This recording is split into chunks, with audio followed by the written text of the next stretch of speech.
So when I come to Picture Frames Express, usually I'm looking for a frame that I can drop a canvas into or drop a cradled board into. So essentially a tray frame. So I don't go into Frame Designer. I usually just go to Picture Frames. This is the bit that you want. And then you can look at things by colour, or this is the area that I usually go to, Canvas Floating. So that works for anything that you want a tray frame for, essentially. So when you're in here, obviously you can put in your dimensions of your canvas and submit the sizes. You can also, let me just see what that says. Yeah, you can choose different ones, but I never change that because I've come to this particular area for this particular type of frame. So I leave that. I sometimes sort by price, but not usually. Usually I sort by the rebate depth, because mostly I have quite shallow cradled boards, maybe 2 centimeters. So I do that, and then I have a look and see what they're offering me. And I like to paint my own frames, and you can see here where the rebate is and the depth. So 26 millimeters would be fine for a 2 centimeter cradled board, particularly if you want to Velcro your pieces in, because then that will raise up your artwork to being flush with this wood here. This is not one I use, it's oak veneer. I tend to go for these ones here, the natural wood, and you can see here this is 22 millimeters depth. So I always screw my canvases in now. When I first started I used Velcro, and now I've learnt how to countersink and screw them in properly, and you can see me doing that on my YouTube channel, From a Place of Wonder. Now if my canvas happens to be one of those 3.7 or 4 centimeter depth ones, then I'll go for something deeper, and then I would change this to deep to shallow, and then you can see here that we've got the same type of wood, the natural, and it says 42 millimeters depth. So I know that when I put my deep canvas in, it's not going to be sticking out from the frame, it'll be nicely contained in there. So that's what I do. So that's those, but you can see there's a lot of choice. If you don't want to hand paint anything, there are other options. They're a little bit, some of them are a little bit glitzy for me. Occasionally I might use this one, but you can see here this is a 31 millimeter depth. So mostly for the canvases and the cradle boards that I use, that's either too shallow or it's too deep, and I would want to sort of build up the height of the actual canvas so that it reaches the top and is flush with the top. Okay, so that is where you go to find those particular frames, the canvas floating. So if I go back home, okay, so I'm just going to reiterate for you that you go to here in the top margin, the picture frames, if you're looking for tray frames, and then up will come the options that there are, and this is the only tray frame section, which they call canvas floating. Now while you're in here, you can obviously, if you've got a very narrow painting, but I don't mean narrow as in not very wide, I mean the depth of the painting. So say if you've just painted on a thin piece of birch plywood and you want to frame it in a more traditional way with a frame coming over the top, then of course you could go to somewhere like natural wood, which is what I would do because I like to hand paint my frames, and sort by your rebate depth, shallow to deep in this particular case. So obviously there are some frames which have room for deeper canvases, but I have never bought one of those types of frames from here.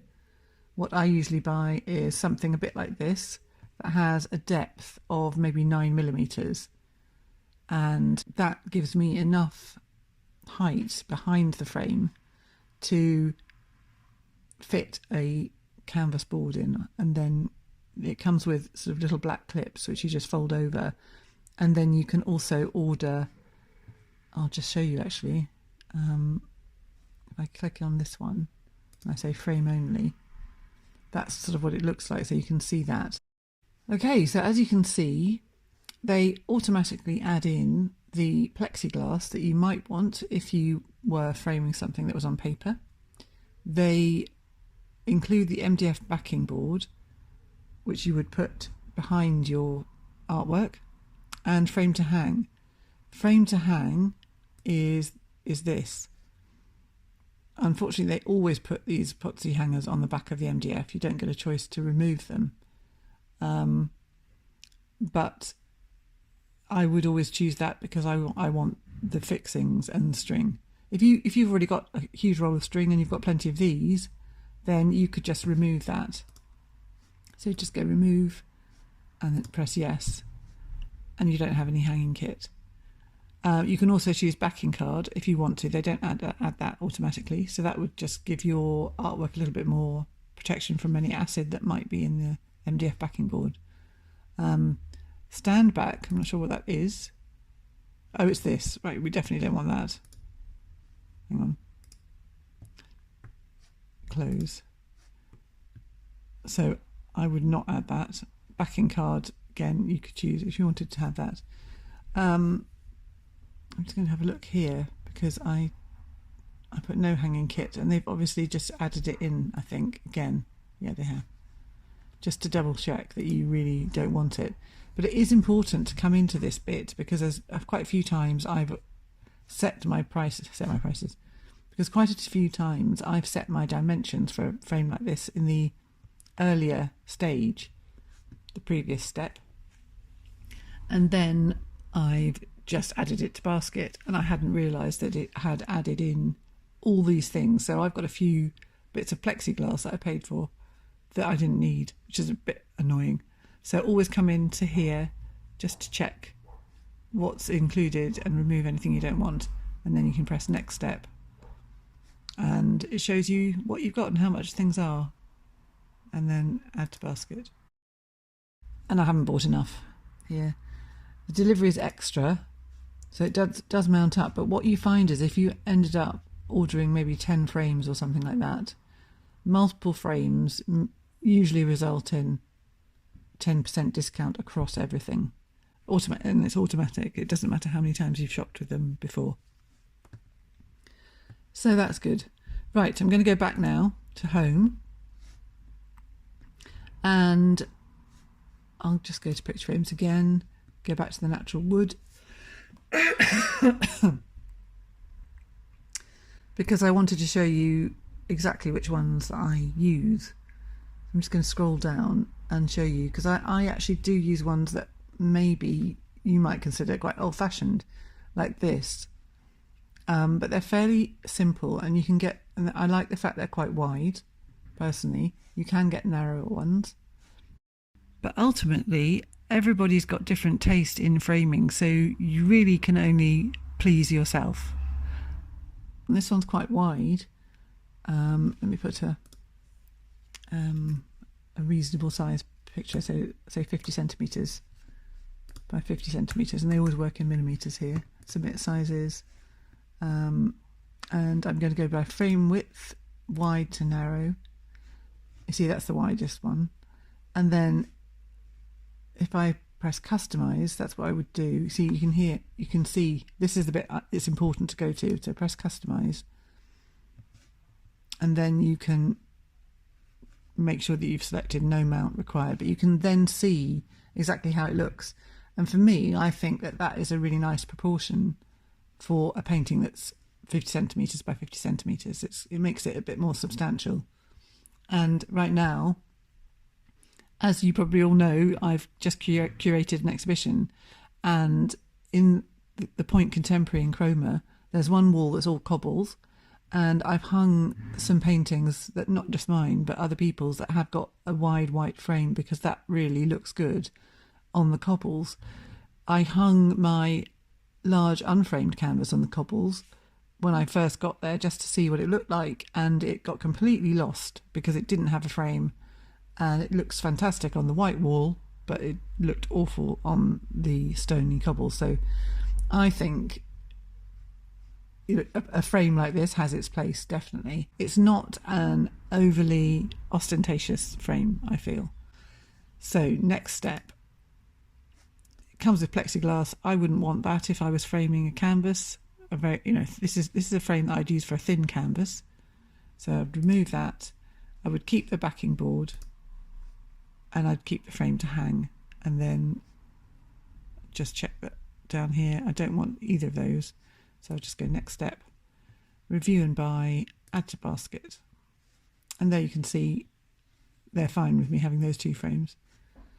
And you can see that the postage is quite expensive. I actually do end up using Priority quite often because they are good in that sense. Usually if you make an order, say before 12 o'clock on a Wednesday, you'll probably receive your frames by Friday or Saturday, because those are the same prices. So that chances are you'll get them fairly quickly, and then I would have the whole weekend to paint them and then frame things up on Monday and Tuesday, something like that. Okay, so that really kind of sums up Picture Frames Express. I would say be prepared for an occasional dent in your frames, and when I first ordered from them, when I had issues, they immediately replaced the frames, but I did find something wrong nearly every time they sent me anything. So this is the drawback. Obviously, this is cheaper than taking it to high street framers and having things framed individually. You're doing it yourself ultimately, but you're not actually making the frames. You have to weigh it up because you will have some wastage occasionally. And now their policy seems to be that they'll put up a bit more of a fight about anything that's got a dent. So they might tell you to sand it down, or recently I had one order that was really badly ripped on the back of the frame, and yes, it did not show at the front, but I felt that was not good enough for professional framing. So I told them that, and I said I would like a replacement, and they really didn't want to do that, and they asked me to send it back, which they paid for, so that's very good. They asked me to send it back and they would see what they could do, and they did make me another one. I think they probably find me a bit annoying. Their policy does seem to have really changed from there's no need to send it back, we'll send you a replacement straight away or as soon as possible, to well, we wouldn't have sent it out like that, and I'm afraid we're not willing to make a replacement. If it's really a problem, then we'll arrange to have somebody pick it up, and then we'll have a look at it and see what we can do. I would say definitely try them, and then when you receive something from them, go through it with a fine-tooth comb, really looking at every single frame. If you find things that you're not happy with, contact them straight away, upload the photographs, and then reach an agreement about how you're going to go forward.